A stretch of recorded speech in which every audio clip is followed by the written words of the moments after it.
ఆ అబ్బాయి తన ఫ్రెండ్స్తో పాటు కేరళ వెళ్దాం అనుకున్నాడు వాస్తవానికి, అడవులోకి.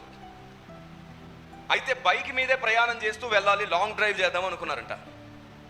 ఫ్రెండ్స్ అందరూ అన్ని ప్లాన్ చేసుకున్నారు, డబ్బులు లోన్ తీసుకున్నారంట, అన్ని ఏర్పాట్లు అయిపోయాయి. హోటల్స్ కూడా ఎంత దూరం ప్రయాణం చేయగలం, ఎక్కడ ఆగాలి, ఎక్కడి నుంచి ఎక్కడికి వెళ్ళాలి, మొత్తం ప్లాన్ చేసుకున్నారు.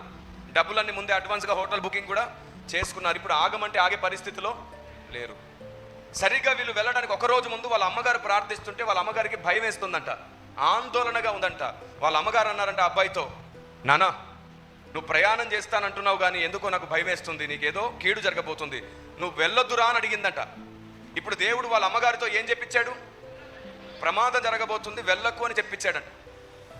ఆ తర్వాత వాడు వినలేదంట. అమ్మ ఊరుకో, ప్రతిసారి నువ్వు ఇలాగే భయపడతావు, నేను వెళ్ళాలి, దాదాపుగా మేము 8 మంది ఫ్రెండ్స్ వెళ్తున్నాం, మాకేం అవ్వదు.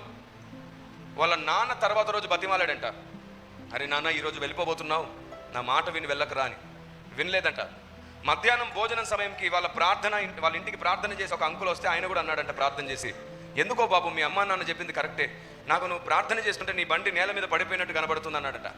ఊరుకోండి అంకుల్, వాళ్ళు చెప్పినవన్నీ మనసులో పెట్టుకొని ప్రార్థిస్తే అలాగే కనబడతాయి అన్నాడంట.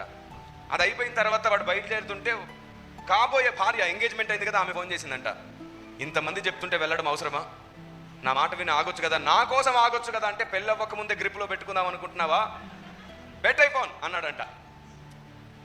అయిపోయిన తర్వాత వెళ్ళిపోయేటప్పుడు ఊరు బయట దాటుతూ ఉండగా తన ఫ్రెండ్ కూడా కనబడ్డాడట ఒక దగ్గర.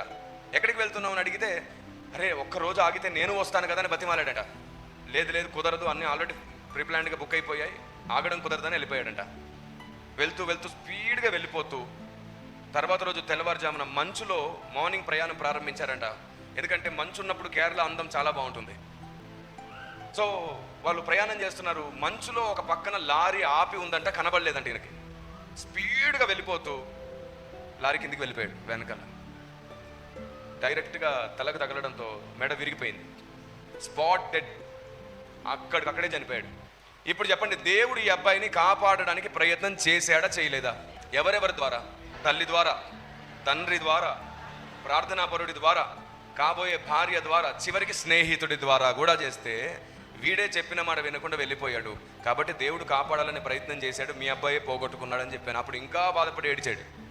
మనకు ఎలా అనిపిస్తుంది తెలుసా? దేవుడు కాపాడాలంటే, ప్రియమైన కుమారుడా అటు వెళ్ళకుము ఇటు వెళ్ళకుము అలా చెప్పాలా దేవుడు? సరిగ్గా గుర్తుపట్టండి, దేవుడు మనం ప్రతిరోజు హింట్స్ ఇస్తూనే ఉన్నాడు. ఆయన